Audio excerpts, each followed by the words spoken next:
වැස්සත් එක්ක කොහොමද මගේ ආදරණීය යාළුවන්ට? මං හිතනවා හැමෝම හොඳින් ඇති කියලා.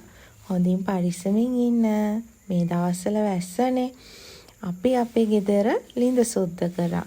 වෙල පහල තියෙන ලස්සන දොලක් ගලාගෙන යන ගෙදරට පහලින් තියෙන අපේ ළිඳ හින්න තමයි අද අපි හදන්නේ.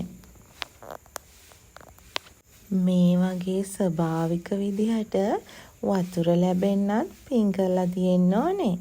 මේ බලන්නකෝ, මේ තියෙන්නේ ගෙට පහලින් ගලාගෙන යන ලස්සන ඇල. ඉතින් යාළුවනේ, මේ විදිහට තමයි අපි වතුර මෝටරෙන් වතුර ඉස්සෙල්ලාම අයින් කරගෙන පස්සේ තියෙන මඩරොල් සේරම ඉවත් කරගන්නේ මෙන්න මේ විදිහට. පිරිසිදු කරගත්ත ළිඳ මෙන්න මේ වගේ ටිකක් දීර්ඝ වැඩක් දවසෙන් භාගයක් වගේ අපිට ගත වුණා මේ ළිඳ පිරිසිදු කරලා ඉවර කරගන්න.